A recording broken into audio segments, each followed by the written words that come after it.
తెలంగాణ రాష్ట్ర ప్రజలందరికీ నమస్తే. ఈరోజు మన ప్రజావాణి తెలుగు దినపత్రికలోని మెయిన్ పేజ్ వార్తా విశేషాలు ఎట్లా ఉన్నాయో చూద్దాం.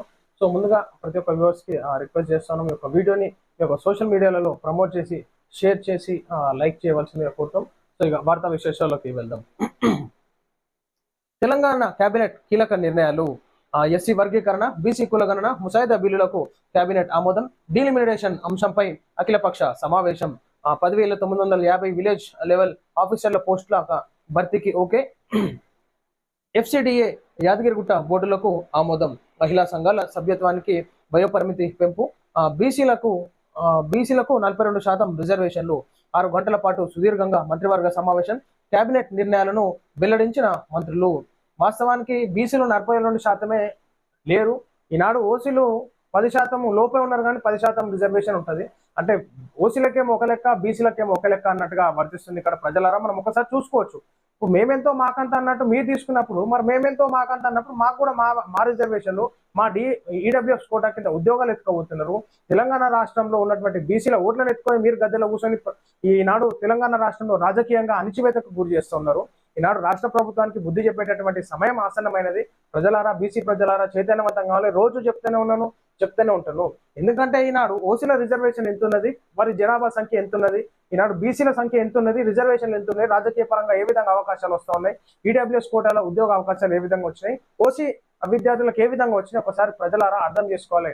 ఈనాడు మనం చైతన్యవంతం కాకపోతే పిల్లలను అణిచివేసేటటువంటి ప్లాన్లు వాళ్ళు చేస్తా ఉన్నారు అగ్రవర్ణాలు. సో దానికి ధీటుగా అందరూ కుల సంఘాలు, బీసీలలో ఉన్నటువంటి కుల సంఘాలు అందరూ ఏకమై ఈనాడు మన రిజర్వేషన్లు మనం సంపాదించుకోవాలి.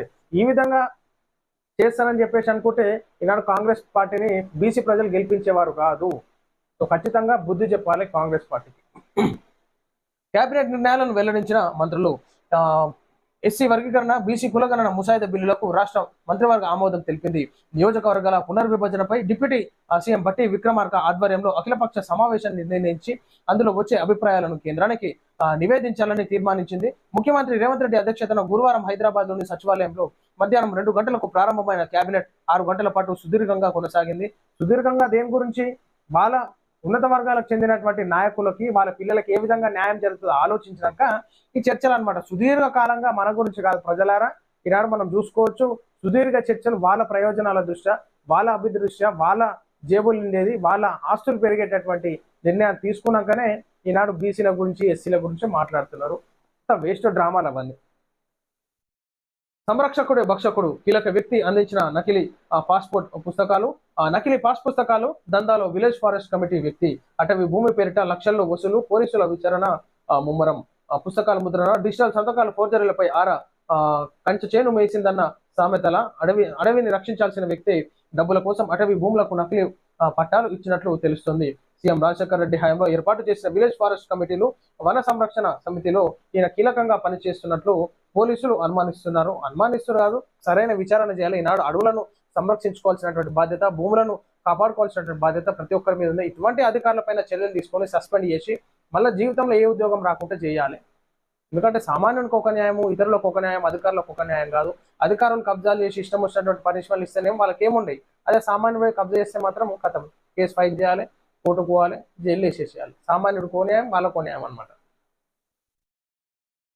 హైకోర్టు కీలక నిర్ణయం. భూసేకరణపై స్టే. లగచర్ల హకీంపేట్ భూసేకరణపై హైకోర్టు స్టే విధించింది.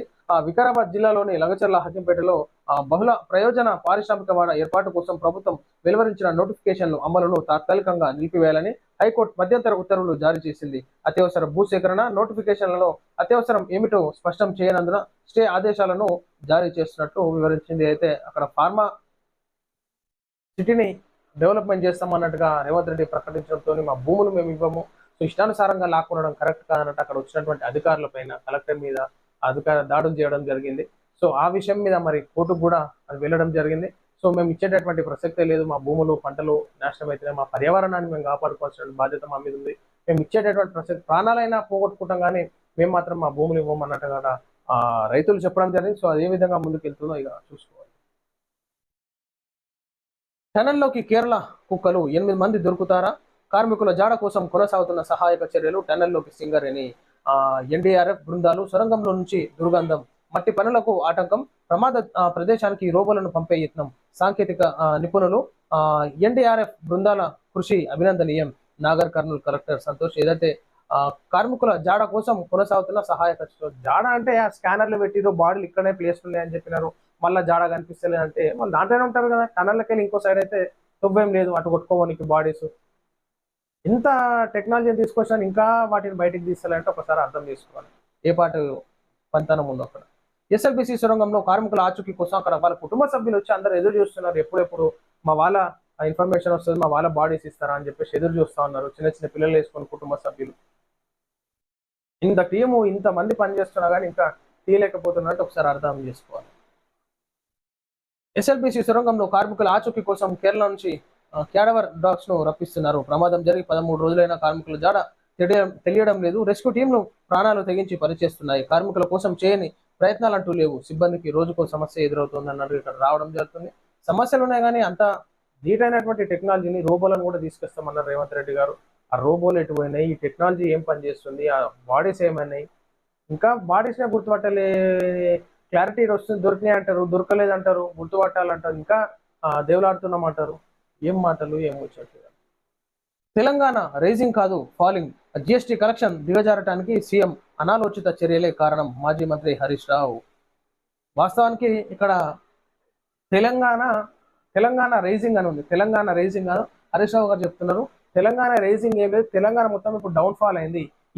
ఏ ఒక్క రియల్ ఎస్టేట్ ఆఫీస్ పోయినా సరే కానీ ఈనాడు తెలంగాణ రాష్ట్రంలో వాళ్ళే చెప్తారు. ఖాళీ ఒక క్వశ్చన్ అడిగి పెడితే ఆన్సర్ వాళ్ళే చెప్తారు. తెలంగాణ రాష్ట్రంలో రియల్ ఎస్టేట్ మొత్తం డౌన్ ఫాల్ కానీ కారణం ఈ కాంగ్రెస్ ప్రభుత్వం వచ్చినాక ఈ హైడ్రా వల్ల టోటల్ తెలంగాణ రాష్ట్రంలో అగ్రిమెంట్లు చేసుకొని రిజిస్ట్రేషన్లు చేసుకోకుండా అటు ధరలు తగ్గిపోయినాయి, అటు రిజిస్ట్రేషన్ అయితే లేదు, ఈ అగ్రిమెంట్ చేసుకోవడం పైసలు ఇస్తలేదు. సో ఒక రేటు కొనుక్కున్నప్పుడు దాన్ని ఇంకా మొత్తంలో 1 లక్షలో 2 లక్షలో రేట్ చూసుకొని అమ్ముకుందాం అనుకుంటాడు. కానీ అగ్రిమెంట్ చేసుకున్నాక 50 లక్షలకు అగ్రిమెంట్ చేసుకుంటే అది ఇప్పుడు 45 లక్షలకి 40 లక్షలకు పడిపోయింది. అది ఎట్లా చేసుకుంటాడు ఈయన, పైసలు ఎట్లా రావాలి ఈయనకి, అమ్మేటాయనకి. సో ఇది తెలంగాణ రాష్ట్రం రైజింగ్ కాదు, మొత్తం డౌన్ఫాల్ అయిపోయింది.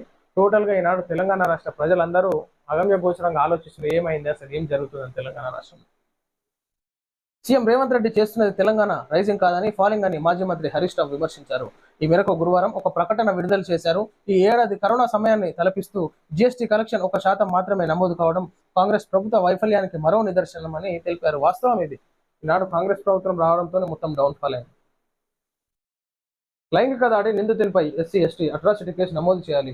రాష్ట్ర కార్యదర్శి జాన్ వెస్లీ డిమాండ్. జగిత్యాల జిల్లా రాయకల్లో దళిత మహిళైన ఆశా వర్కర్ విధులను పూర్తి చేసుకుని ఇంటికి తిరిగి వస్తుండగా ఓ వ్యక్తి ఆమెను బెదిరించి లైంగిక దాడి పాల్పడ్డాడని సిపిఐ రాష్ట్ర కార్యదర్శి జాన్ వెస్లీ తెలిపారు. కఠినంగా ఈనాడు మహిళలు కూడా జాగ్రత్తగా ఉండాలి. వెళ్ళేటప్పుడు ఒకరు అట్లా కాకుండా అందరు టీం కలిసి వెళ్ళి పనులు ముగించుకొని రావాలని చెప్పేసి తెలియదు. ఎందుకంటే లైంగిక దాడికి పాల్పడ్డాడు ఒక్కొక్కరు ఇంకా చంపడం కూడా జరుగుతుంది. ఈనాడు మనం న్యూస్లలో చూస్తున్నాం.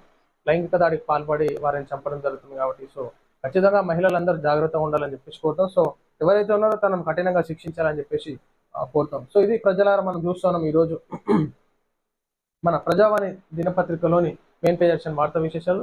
సో అందరి యొక్క వీడియోని లైక్ చేసి షేర్ చేయవలసిందిగా కోరుతున్నాం. అందరికి సెలవు, నమస్తే.